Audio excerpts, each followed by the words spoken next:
Hello students, हम लोग संघ लोक सेवा आयोग के बारे में पढ़ रहे थे।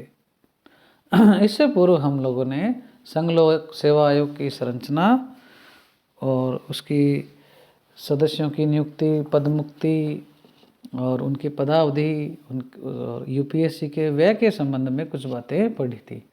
आज हम क्या है संघ लोक सेवा आयोग के कार्यों के बारे में देखते हैं। संघ लोक सेवा आयोग भारतीय संविधान के अनुच्छेद 315 के तहत गठित एक संवैधानिक निकाय है। ये हम पढ़ चुके हैं। इस कारण संविधान के विभिन्न प्रावधानों के अंतर्गत उसको कुछ क्या है कार्यों के लिए क्या है वचनबद्ध किया गया है। और भारतीय संविधान के अनुच्छेद 320 में क्या है यूपीएससी के कार्यों का उल्लेख किया गया है आर्टिकल 320 के अंतर्गत।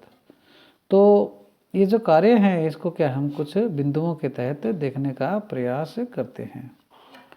पहला है भर्ती संबंधी कार्य, रिक्रूटमेंट फंक्शंस। यूपीएससी को संघ की सेवाओं में नियुक्तियों के लिए परीक्षाओं का संचालन करने का जिम्मा संविधान ने स्पष्ट तौर पर दिया है। अपने इस दायित्व के अंतर्गत यूपीएससी अर्थात संघ लोक सेवा आयोग विभिन्न अखिल भारतीय सेवाओं के लिए उच्च केंद्रीय सेवाओं के रिक्त पदों पर योग्य, बुद्धिमान और सर्वश्रेष्ठ प्रत्याशियों का चयन करने के लिए परीक्षाओं का आयोजन करता है। राष्ट्रपति ने यूपीएससी अधिनियम 1958 के अंतर्गत जिन पदों को यूपीएससी के परामर्श के क्षेत्र से मुक्त घोषित कर रखा है, उनके अलावा उपयुक्त सेवाओं में रिक्त पदों के लिए भारत सरकार से संबंधित मंत्रालय की प्रार्थना पर भर्ती हेतु परीक्षाओं का आयोजन करता है। यूपीएससी हर साल भर्ती की प्रक्रिया में विभिन्न पदों के लिए परीक्षाएं आयोजित करता है, जैसे सिविल सेवा परीक्षा जिसको सिविल सर्विस एग्जामिनेशन कहते हैं, उसके अंतर्गत भारतीय प्रशासनिक सेवा, भारतीय पुलिस सेवा, केंद्रीय श्रेणी की अ सेवाएँ, केंद्रीय श्रेणी बी की सेवाएं, भारतीय वन सेवा की परीक्षा अलग लेता है, भारतीय इंजीनियरिंग सेवा की परीक्षा अलग होती है, स्पेशल क्लास रेलवे अप्रेंटिस परीक्षा, एनडीए नौसेना अकादमी परीक्षा, सम्मिलित रक्षा सेवा परीक्षा सीडीएस जिसको कहते हैं, भारतीय आर्थिक सेवा परीक्षा, सम्मिलित चिकित्सा सेवा परीक्षा, केंद्रीय पुलिस बल सहायक कमांडेंट जिसको कहते हैं असिस्टेंट कमांडेंट, उसकी परीक्षा, जियोलॉजिस्ट की परीक्षा। तो इस प्रकार से क्या है ये अनेक अलग अलग सेवाओं की क्या है यूपीएससी परीक्षाएं आयोजित कराता है। और कुछ विशेषज्ञ पद जो हैं, स्पेशलिस्ट जो पोस्ट हैं, उनमें क्या है डायरेक्ट इंटरव्यू के माध्यम से भी क्या है भर्ती की जाती है। इनके लिए क्या करता है कमीशन रिक्त पदों का विज्ञापन जो है राष्ट्रीय और प्रांतीय समाचार पत्रों में निकाल कर योग्य उम्मीदवारों से निश्चित तिथि तक आवेदन पत्र आमंत्रित करता है। प्राप्त आवेदन पत्रों की योग्यता मापदंड के अनुसार छंटनी कर भर्ती के लिए द्विस्तरीय परीक्षा क्या है आयोजित करता है।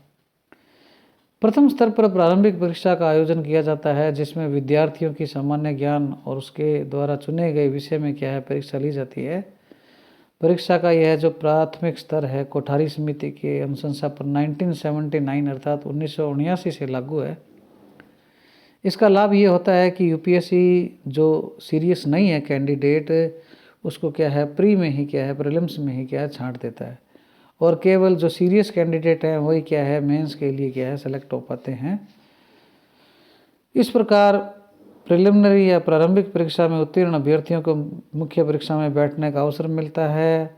और मुख्य परीक्षा भी क्या है उसके दो चरण हैं, एक तो उसमें क्या लिखित परीक्षा है और दूसरा उसका पार्ट क्या है इंटरव्यू अर्थात साक्षात्कार है। यहाँ बताना ये जरूरी है कि यूपीएससी भारत सरकार के विभिन्न मंत्रालयों के द्वारा जो भी वैकेंसीज है उसकी भेजी गई जो सूचना है मंत्रालयों के द्वारा उसके आधार पर क्या है पदों का विज्ञापन करता है और इसके लिए योग्यतम प्रत्याशियों के चयन के लिए परीक्षाओं का आयोजन कराता है। दोनों चरणों में आयोग द्वारा ली जाने वाली परीक्षाओं में जो प्रत्याशी सर्वश्रेष्ठ होते हैं आयोग उसकी योग्यता क्रम में सूची तैयार करता है और ये जो सूची है उस मंत्रालय को नियुक्ति की सिफारिश के साथ भेज देता है, जिस मंत्रालय ने इस हेतु रिक्तियों की सूचना प्रस्तुत की है। इस प्रकार यूपीएससी भारत सरकार के लिए अखिल भारतीय सेवाओं केंद्रीय सेवाओं में रिक्त पदों हेतु योग्यतम प्रत्याशियों के चयन की सूची प्रस्तुत कर उन्हें नौकरी देने की सिफारिश करता है। आयोग का यह कार्य पूर्णतः परामर्शदात्री है, जिसे स्वीकारना सरकार पर निर्भर करता है। तो ये है भर्ती संबंधी कार्य। सेकंड है इसका परामर्श संबंधी कार्य, एडवाइजरी फंक्शन। संविधान के अनुच्छेद 320 की जो उपधारा 3 है उसमें यूपीएससी के परामर्श क्षेत्र का निर्धारण किया गया है। विभिन्न कार्मिक मामलों में सरकार के लिए राष्ट्रपति के माध्यम से यूपीएससी से परामर्श की भावना संविधान के प्रावधानों में स्पष्ट तौर पर परिलक्षित हुई है।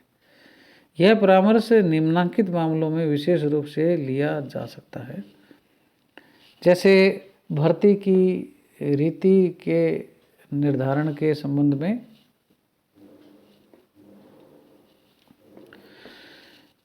असैनिक सेवाओं में और असैनिक पदों के लिए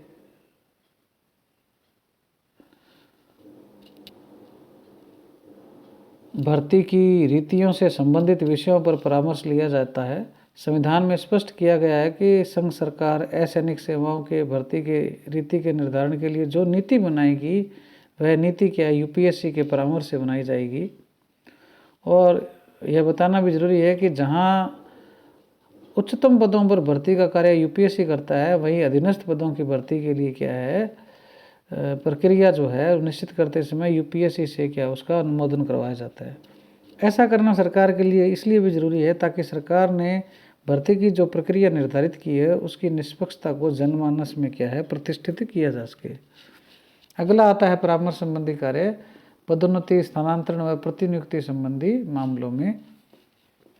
संविधान में यह प्रावधान किया गया है कि समस्त असैनिक सेवाओं और पदों पर नियुक्ति करने का, एक सेवा से दूसरी सेवा में प्रमोशन का, ट्रांसफ़र का, अभ्यर्थियों की ऐसी नियुक्ति पदोन्नति स्थानांतरण की उपयुक्तता के बारे में अनुसरण किए जाने वाले सिद्धांतों पर यूपीएससी से क्या है परामर्श लिया जाएगा।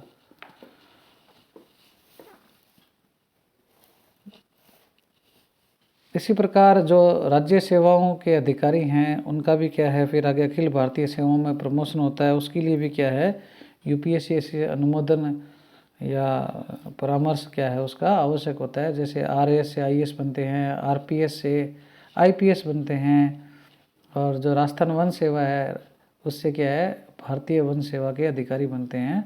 और ये जो कोटा है वो क्या है 1/3 है, 33.5% जो है आईएएस की जो सीटें हैं वो स्टेट सर्विस के अधिकारियों से क्या है प्रमोट करके भरी जाती है। अगला है अनुशासनात्मक कार्रवाई संबंधी मामलों में। भारत सरकार के अंतर्गत अखिल भारतीय सेवाओं केंद्रीय सेवाओं के अधिकारियों पर अनुशासनात्मक कार्रवाई के कारण यदि कोई कार्रवाई की जाती है तो प्रस्तावित कार्रवाई पर यूपीएससी से परामर्श किया जाना संविधान ने जरूरी माना है।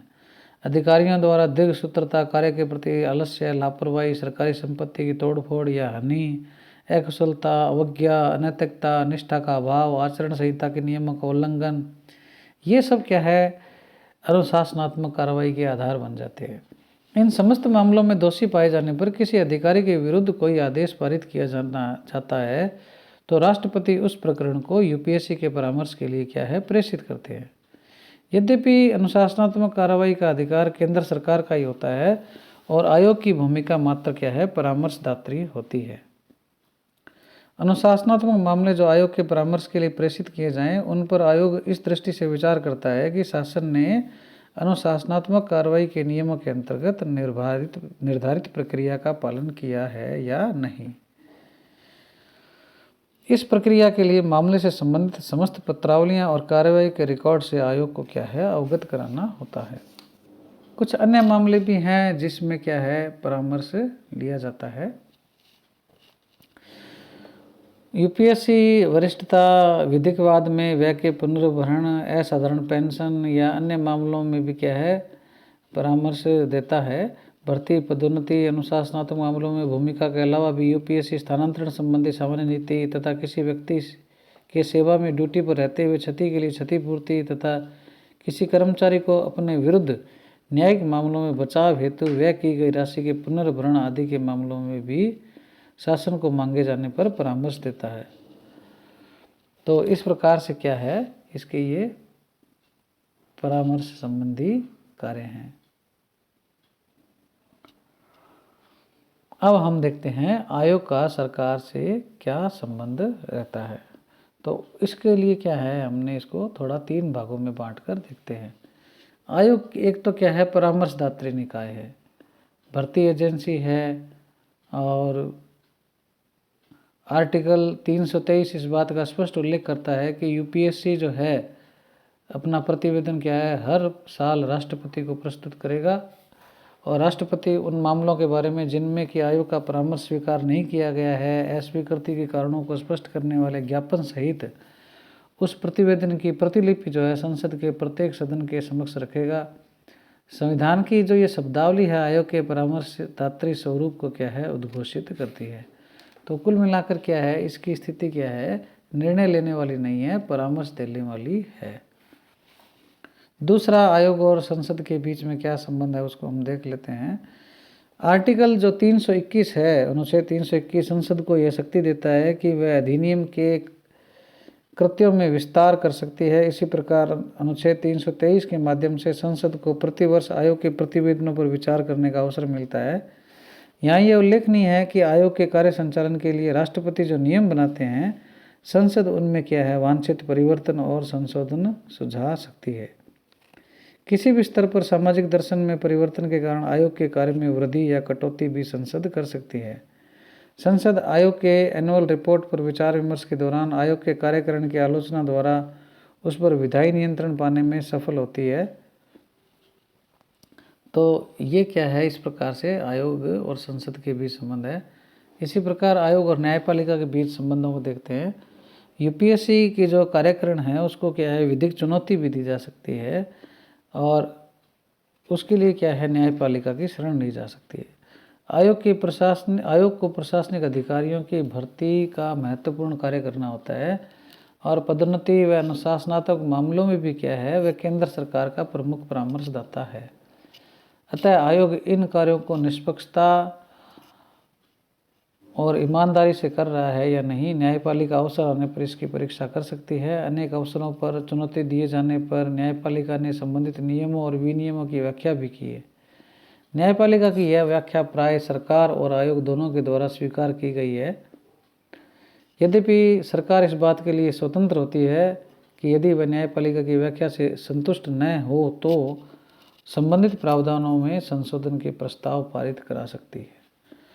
तो सारांश रूप से हम कह सकते हैं कि यूपीएससी को यह बहुत बड़ी जिम्मेदारी दी गई है कि अखिल भारतीय सेवाओं, केंद्रीय सेवाओं के लिए राजनीतिक प्रभाव से मुक्त रहकर निष्पक्ष भर्ती का कार्य करे।